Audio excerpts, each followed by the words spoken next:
Welcome to the My House Podcast, a show about the past, present, and future goings-on at the My House Youth Drop-In Center in Wasilla, Alaska, with your host, Michelle Overstreet.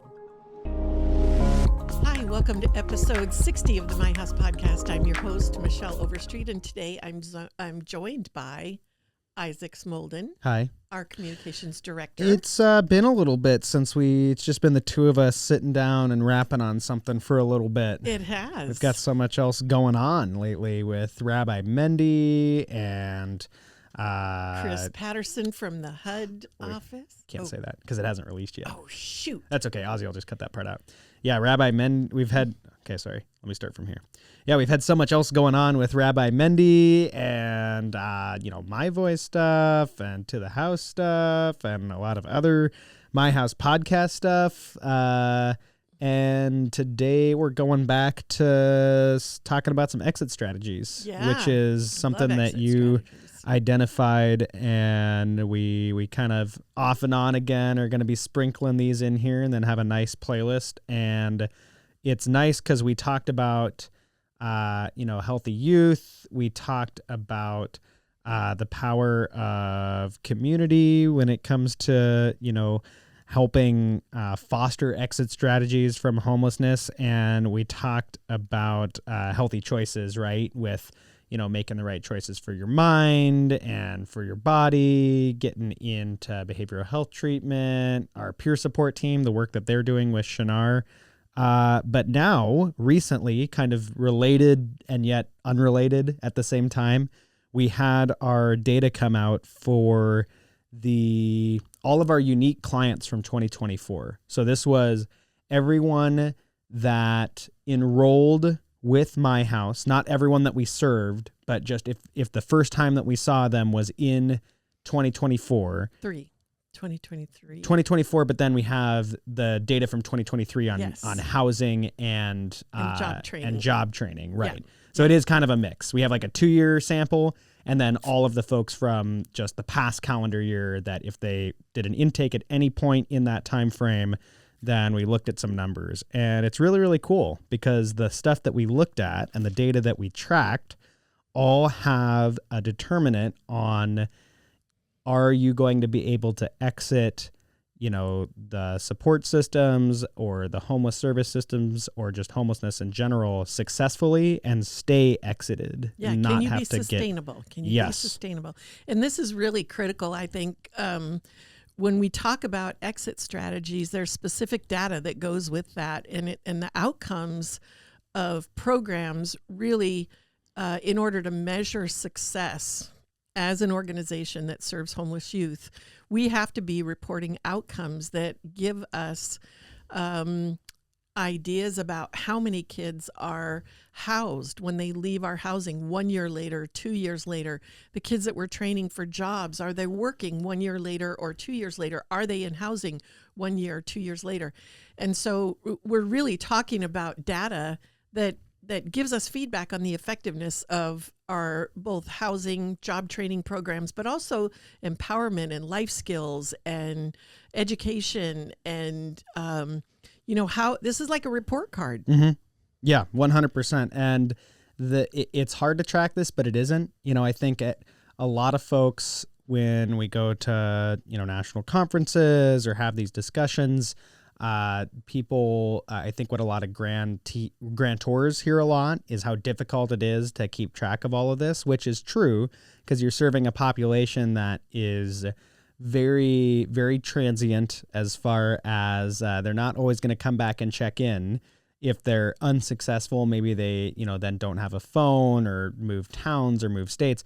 And if they are successful, maybe they never talk to you again because they're out being successful, right? Right. And so I think what we were able to do with this data that I'm about to get into is identify what is a preventative factor from you being homeless again and re-entering the system, and were our staff able to help remove that barrier from you. Right. And that allowed us to, at a quick glance, year to year, I think, see how we're doing. But then, to your point, we also here at the end of this data packet have some data from folks 2 years ago that we were able to stay in touch with and get surveys to and have responses on, how things are still going and get a little bit of that data that is so hard as well, right? So it's a nice mix, but I'm really, really proud of this first bit. And I think it's important we talk about it because this is stuff that I think everyone can be tracking, right? Yeah. These are the types of points that I would really challenge you if you work in the homeless services continuum to find these types of data points that are very, very easy to find and hang on to, even if, that person exits from your program and never comes back to you ever again, right? This is stuff that we were able to obtain. But the first determining factor that we identified was high school graduation. And this is where you really got your start as far as this whole organization. So I think you can definitely speak to how important of a piece this is for folks, one, not ending up in a situation where they're homeless, but also how important it is for them to have some of these other pieces like jobs, like apartments moving forward. The value of high school education, I think, has really been demonstrated over the years. That over the course of your life, you make over $1 million more cumulatively if you've got a high school diploma. I believe that it's really culturally a rite of passage, and that youth who are getting their diplomas and completing their high school requirements, whether it's a GED or whatever, feel that sense of, okay, I'm there. I've made it. I'm an adult. I'm able to be capable of all the things that are expected of me as a young adult. And so starting at Burchell High School, it was always a focus to get kids graduated from high school there. But when we started correlating that with completing job training and being having long-term success in housing, that's really where the rubber meets the road. You can see that kids who have their high school diploma are more likely to complete job training.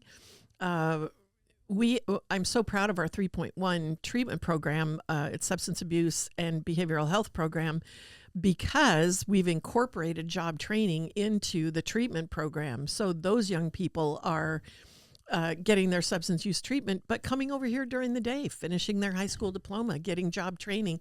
We've got kids who are graduating treatment with $50 an hour jobs. Yeah, and of the clients that have gone through Jeff's path so far, there have been several that have gotten their GED while in treatment, which is really, really huge. So all of that said, the importance of all of that, and I think for a lot of folks that are kind of outside this immediate bubble, kind of the fact that this is something that could be easily taken for granted as just, a thing that everyone does, right? Right.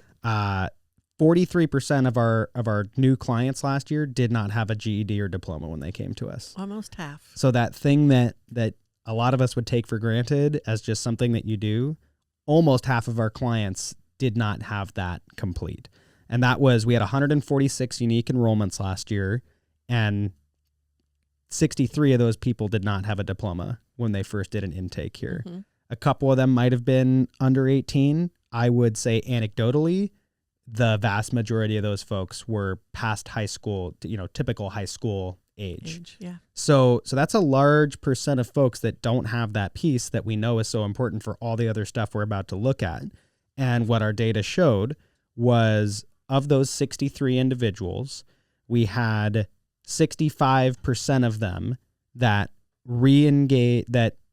So of those 63 folks that did not have a diploma at intake, to start with, we had 84% of those folks re-engage in education completion. Yes. So that's a massive number right off the bat. Yeah.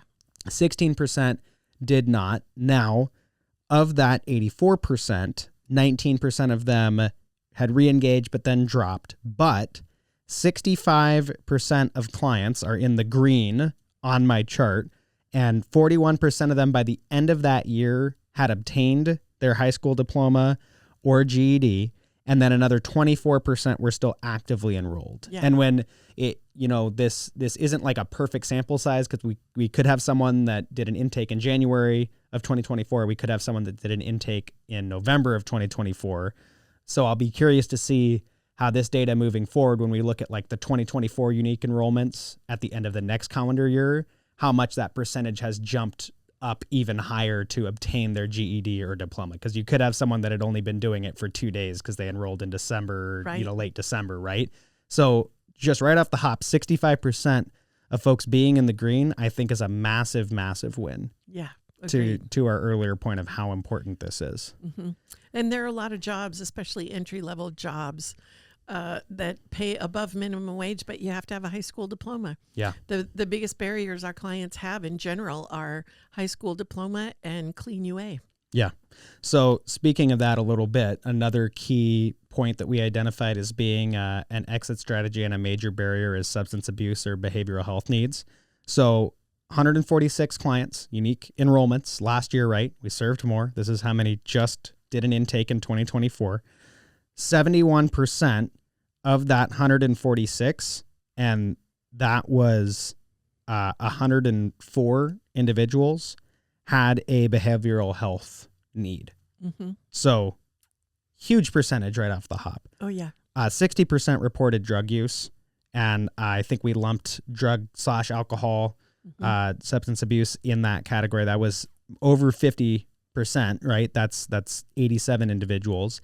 And then 69 individuals were co-occurring, so substance use with a behavioral health need. And that was one of the criteria for Jeff's path. That's why in January of 2025, when we were looking at that data, we said, hey, 47% of our clients probably qualify for some sort of residential treatment where they have co-occurring substance use behavioral health needs.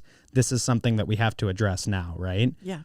And just backing up from that a second, from the 30,000 foot view, if you're looking at big congregate shelters, if you're looking at urban areas where there are more homeless than there is housing, and you take that number into consideration, what you're looking at isn't always a lack of housing. You're looking at a lack of behavioral health and substance abuse treatment access that makes it impossible for them to keep housing and a job. Yeah, you're looking at, just based off of our numbers, right?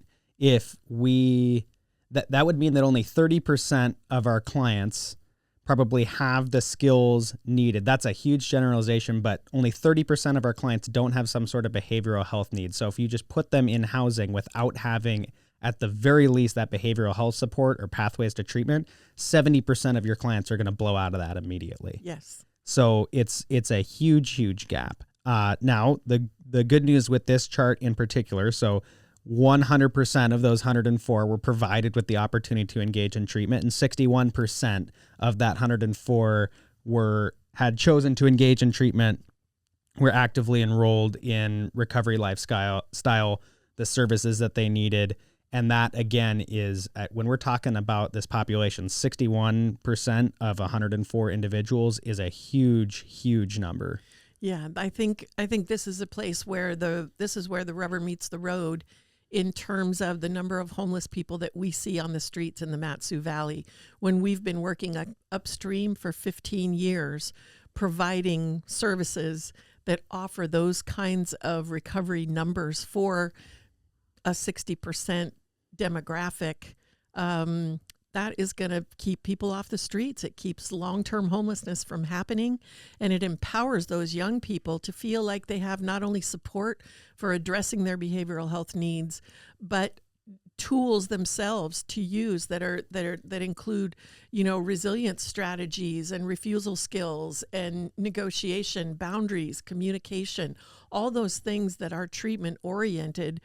And maybe they have some medication on top of that helps with anxiety or depression or something along that line. But just having the behavioral health services that sort of empower them to feel confident that they can deal with different things keeps them from becoming long-term homeless, and it will make a huge difference in the community long-term. Yeah, absolutely. So now we have a job training graph, and I love that we did this one third because really, for job training, we want folks in there after they've addressed, hey, do you have your GED or your diploma? That's right. Do you have a behavioral health or substance abuse need that, we can help you with, or that you are looking to have treated or be working It's been on a barrier for before. before you get into job training. And to your earlier point, like you said, it's great that the Jeff's Path clients have that opportunity to address kind of those immediate needs. And then while they continue to work on treatment or GED, they have the job training opportunity, right? Yes. So we had 36 enrollees that were new intakes in 2024 who did job training just with us in one of our programs.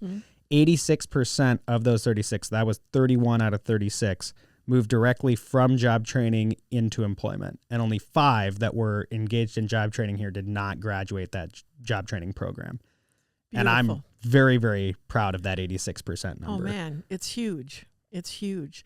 And the hugeness of that number, and this is what I really want people to understand, whether you're watching this from afar, looking at the outcomes in the community, or thinking about starting a program like this yourself. We aren't just taking kids that are middle class, median kids and training them for jobs. We're taking kids from extreme poverty. We're taking kids from multi-generational public assistance welfare families. We're taking kids who have,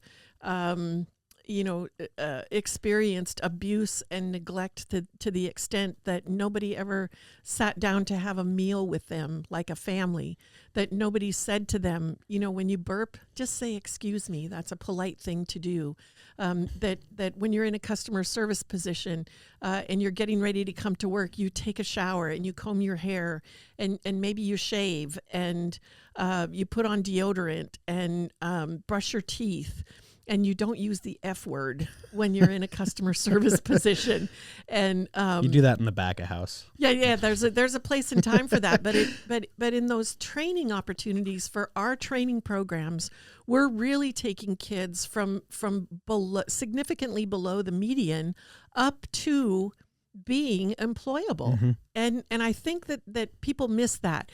They think that we're a job training program, maybe like Job Corps or like a career tech high school where they're giving them job skills.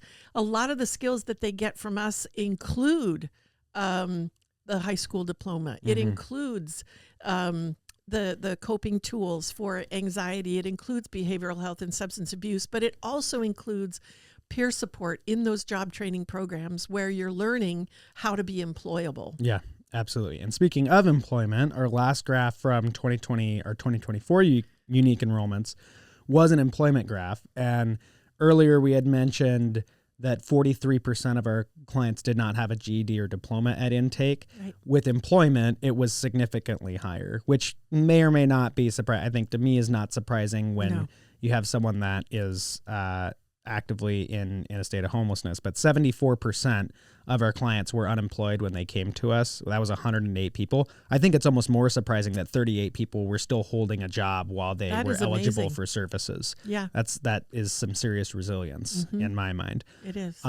But so of those 108 unemployed folks at intake, 65% of them were employed at year's end. That was 70 out of 108. So again, all of these numbers, you're never going to be able to get everyone, because you can't force someone to do something that you think that they should, even if you think or know that that's the right thing for them or the healthy thing for them. It's all DOW. It's all dependent on willingness. So the fact that our peer support team, I mean, this isn't just the matter of, hey, you really should get a job. This is the peer support team riding along with someone, working through anxiety or hygiene, or, then the job training programs providing someone employable skills, and case management helping them with interview skills. This is a dozen staff members working with this one individual to help them get to a point where they can be employed in the community. So that 65% number is incredible, I feel like. I totally agree. It's the boutique helping them know how to dress for a job interview. There are so many little pieces to that. That number is really a point of pride, I think, for all of us. And that's the kids that we captured in that snapshot. Many of those young people come back and say, hey, where's Bobby? Oh, Bobby's working over at the Chop House. Right. And wait, what? How did he get a job over there? And the kids that are not working in this graph, I can promise you that there's probably another 10 to 15% that jump on the bandwagon. Yeah. The percentage of that 65% of the pie chart that are employed, a much smaller percentage of them will end up unemployed than the unemployed chart will. More folks from the unemployed chart are going to move into employment than Correct. the employed section is going to move into unemployment. Oh, yeah. Right. Right. Because for that 35%, that window is still open. And for the 65% too, if they have a life event or a situation where they become unemployed again, we don't shoot our wounded. So that window is still open. But yeah, that if we continue to kind of follow this graduating class, or however we would categorize in this 2024 group, I think that you would see that pie chart slowly tick shut. And I'm excited to kind of go back through this next year and kind of maybe review this at this time, because it's almost the new school year, which means the start of hockey season, which for me is really the start of the new year when you think about it, not January. So if we reviewed this again in August, it'd be interesting to see how those have changed. And kind of speaking of that, we do have one graph that shows our clients served in 2023, and this was all of our unique enrollments from that period. We had 94 people respond to the survey, which this is where my graduated statistics class cap would be put on, and I would say, okay, so we are dealing with a flawed data set because this is only people that responded to the survey, not necessarily the entire group. Self-selection, yep. So, I mean, you can make your differential whatever you want it to make. But here's what our respondents to the survey did say, right? Of the 94 responses we got, 80% of them were still employed 2 years later. Mm-hmm. And only 20% were no longer employed. That was 19. Of that 20%, I do know for a fact that reflects some groups that are on SSDI, single moms, and so have an income source that is still allowing them to be in the community. And the big number, and again, self-selection, caveat, asterisk, whatever, 94 respondents, 100% of our respondents were still housed 2 years later. Dude. Crazy. This is how we solve the problem of homelessness in our communities. Mm-hmm. Yes, there was self-selection in that. However, correct me if I'm wrong, that was more than half of the new intakes for that Correct. year. Yes. So we had more than 50% responded. In fact, a little more, pretty significantly more than 50% responded. Correct. And so we had a good number for that for that data. If you want to do your thesis paper on My House client data, info@myhousematsu.org. Yes, you could do a really great human services project with some of this data. We're looking for a university who would want to do a study on this, because it's so much fun to look at the data and to have the feedback on what you're doing that's working. The fact that 100% of those kids are housed means that we figured out we've hacked homelessness. And we've got something here. Yeah, we hacked homelessness here. And so it isn't everybody, but I would promise you that there's another majority of the kids that didn't respond that are housed in some way. Yeah. That have a different pathway, but that 80% working and 100% housed, those are numbers to really be proud of. Yeah, and all those pieces, I think, all those preventative factors, the diploma and GED, the treatment pathways, the job training, and the employment assistance, all of those are preventative factors that really set someone up for that 100% number in housing. That's because right. They have all those needs addressed, and if something happens, they know the steps that they need to take to get it addressed and remove that barrier. Sometimes that's coming back here, having our staff help them with barriers. Sometimes they're able to work through that barrier on their own because they have the tools. We just had a graduation at Jeff's Path, and so everyone's going around in the circle and talking about this individual in question, about how proud of them they are. And the theme that I heard over and over again was, bad stuff's going to happen. Good stuff's going to happen, bad stuff's going to happen, but I'm confident in you. I'm proud of you for doing the work that you've needed to do to be able to handle any of those challenges as they come up, right?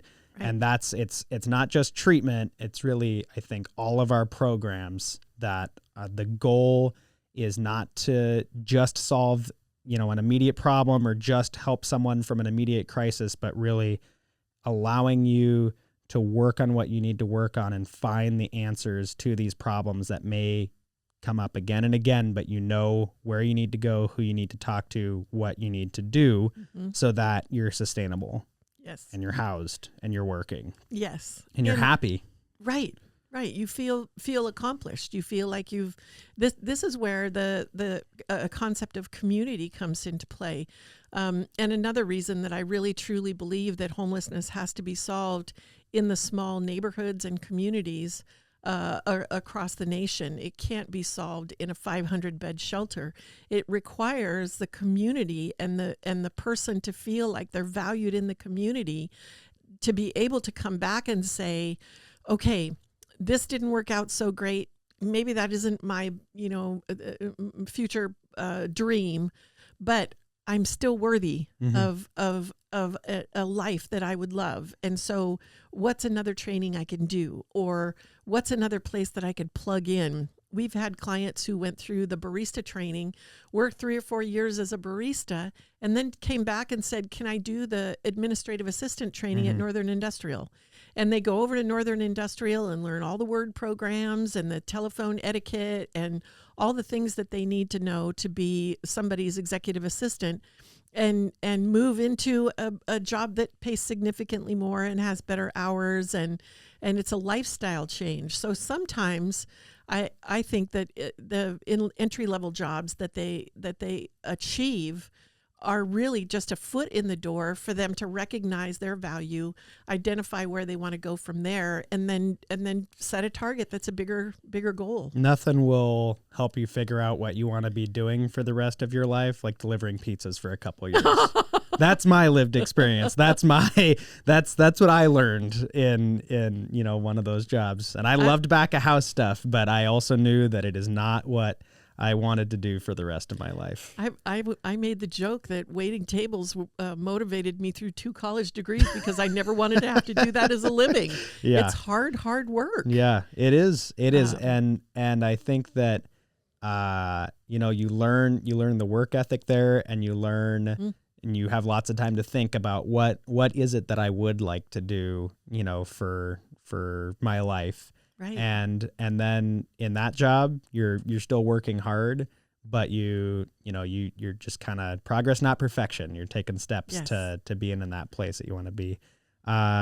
Anything else to wrap up? This data stuff is super cool. If you watch the entire episode, thank you for being a geek. Yeah, thanks for hanging with myself, because this was a lot of graphs. But I think the graphs tell a story, and I think the story that it tells is that these are the types of outcomes that we should be finding in our systems, pursuing and dumping a bunch of money at. When you've got these outcomes and these preventative factors that we know will not only help someone in their immediate crisis, but then also make sure that they are not needing to utilize services for the rest of their life. Oh. I mean, that is the most bang for your buck that you can get. It's and so incredible. If you're a numbers person, a money person, a math person, this is the type of stuff that I think really gives me a lot of hope for the future of this service continuum, right? Because a lot of times it's not a place with a lot of hope, it seems like. Well, and it gets discouraging because the same people keep coming over and over and over again. When we have 100% of people in housing and 80% working, we're not seeing the same people over and over again. Our staff is not experiencing compassion burnout with the same clients, and there's a community hope and a community support. We should have said that at the beginning of the episode, that if you really want to hear the magic numbers, hang on till the end, because that 100% of clients in housing is upstream prevention for long-term homelessness. And if you drive around this valley, You're not going to see people. There's very few people on corners with cardboard signs panhandling. If there are people in our age range, we go get them and say, don't do this. You're better than this. You deserve a better life than this. Don't hand money out a car window unless you want somebody standing on that corner for the rest of their life. That makes them feel like that's what they're worth. They're worth so much more than that. They have so much more value. And as a community, I'm really proud that we value our young people enough to care and to offer the wraparound services and the support systems that help them exit homelessness. That's what I would wrap up with, that those exit strategies are critical, they're life-changing, and they will change your community. Yeah, I mean, I don't think I can tack on to that in any way. I think you pretty much just nailed it. So go ahead and lead us out. Okay.